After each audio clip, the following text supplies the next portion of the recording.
திகில் கதை. திகில் கதை. நம் சேனலை பார்த்து கொண்டிருக்கும் அனைத்து நல்லுள்ளங்களுக்கும் திக் விஜயத்தின் அன்பு வணக்கங்கள். வணக்கம். ராஜேஷ்குமார் அவர்கள் எழுதிய 19 வயது சொர்க்கம்.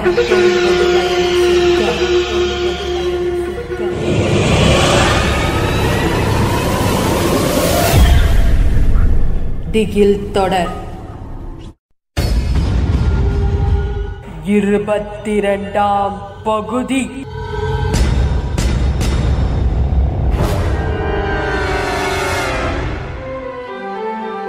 அந்த 4 மணி சூரியனை சில மழை மேகங்கள் ஒரே அமுக்காய் அமுக்க அதன் விளைவாக வெயில் வெகுவாய் தணிந்திருந்தது. ஷெல்டருக்கு கீழே இருந்த ஸ்கூட்டரை உதைத்து உயிரூட்டி விற்றென்று வெளியே கிளம்ப காம்பவுண்ட் கேட் அருகே நின்றிருந்த வாட்ச்மேன் விசுவாசமாய் ஒரு சல்யூட்டை போட்டான்.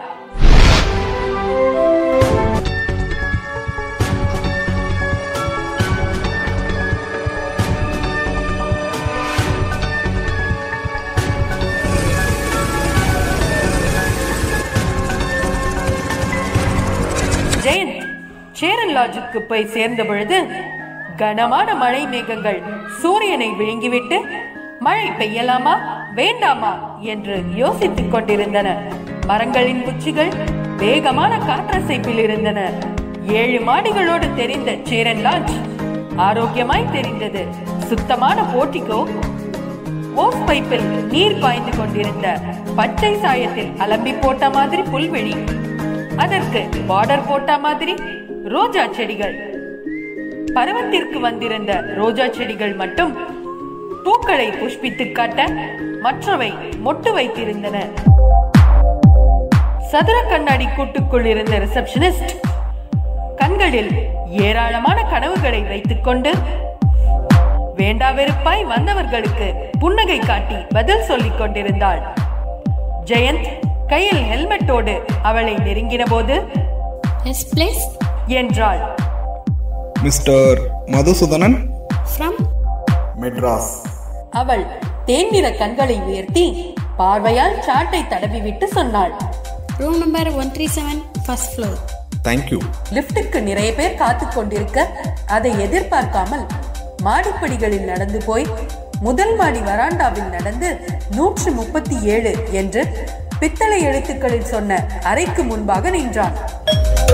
ஜெயந்த் காலிங் பெல்லை அழுத்த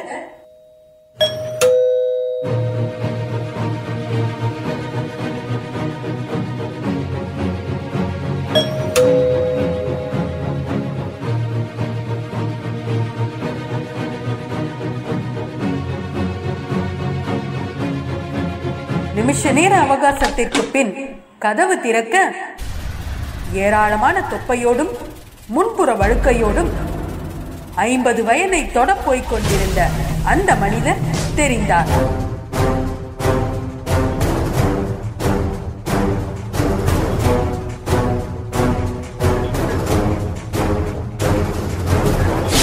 மிஸ்டர் மதுசூதனன்.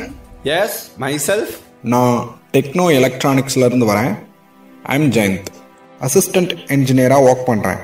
அவர் முகத்தில் சலனம் காட்டாமல் ப்ளீஸ் கம் என்றார். ஜெயந்த் உள்ளே போனான். அவர் கதவை சாத்திவிட்டு நாற்காலியை காண்பித்தார்.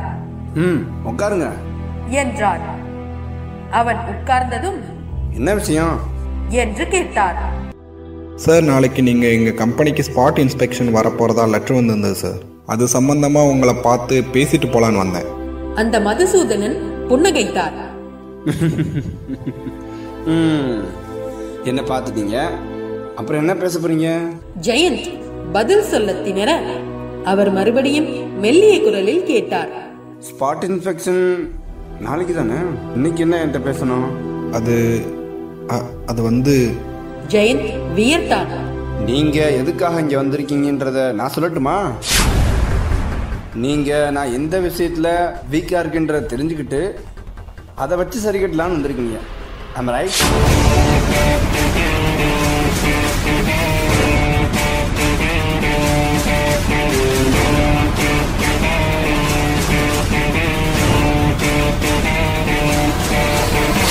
சச்சா நோ சார், நீங்கள் தப்பாக புரிஞ்சிட்டு இருக்கீங்க. நான் உங்களை பார்க்க வந்தது கேஷுவல் விசிட் தான். நீங்கள் ஃபேக்ட்ரிக்கு போக வர வெஹிக்கிள் ஏற்பாடு பண்ண தான் வந்தேன். மதுசூதனன் சிரித்தார்.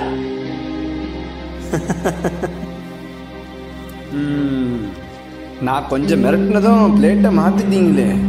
நான் இந்த டிபார்ட்மெண்ட்டில் 20 வருஷமா இருக்கேன் மிஸ்டர் ஜெயந்த்.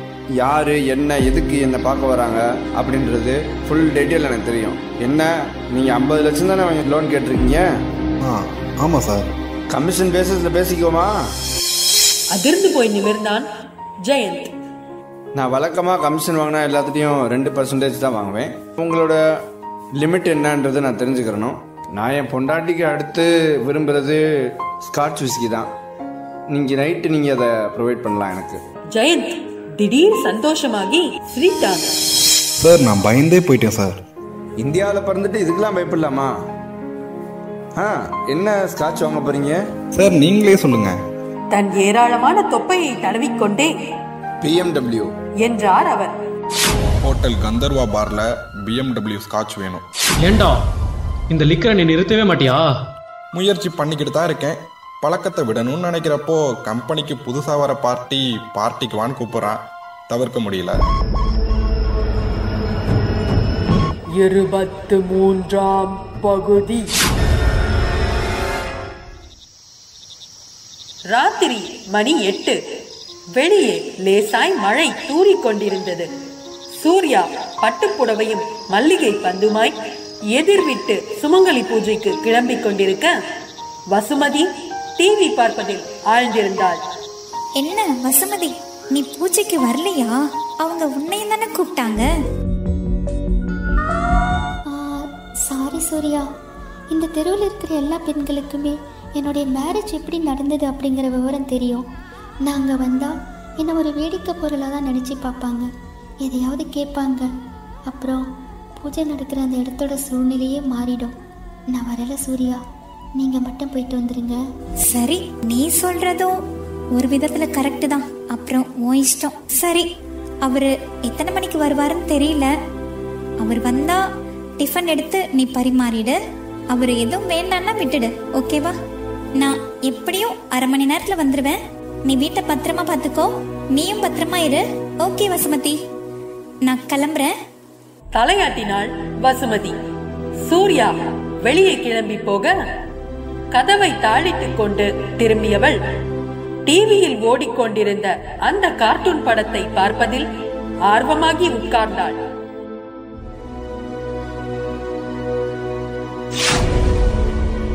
அடுத்து என்ன நடந்திருக்கும்? காத்திருங்கள் அடுத்த பகுதிக்கு.